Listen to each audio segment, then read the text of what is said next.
The way you say time in a language sometimes can be different from, say, for example, the way you'd say time in the US when it's the shorthand is pointing at 1 and longhand is pointing at 12. You'd say it's 1 o'clock. 1 o'clock.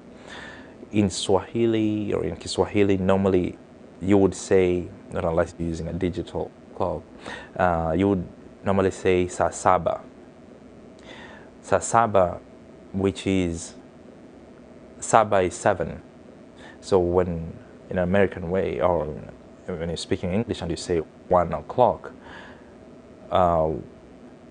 if you look at therein, you have a difference in the way of just expressing time. We say saa saba, which is 7, and note that you have 1 on the side. That's why you would say 1 in English, but the Swahili you'll always say the opposite side of the shorthand.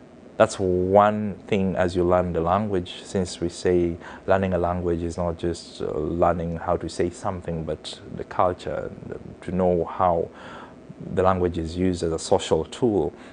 It's one of those things that it's good to know. So as you speak the language, even if you just learn how to say, to count numbers 1 to 10, these are numbers 1 to 10. For example, in Swahili, you'll say moja, mbili, tatu, nne, tano, and so on and so forth up to 10.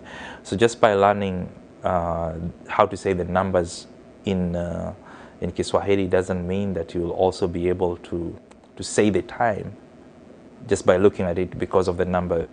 You know, like 1 is moja. When you say saa moja, that is 7 o'clock. So it's just one of those things that can be rather confusing for somebody learning Kiswahili as a foreign language. So it's just one of those things in a language that the nuances that come across in a language, especially from one culture to another culture.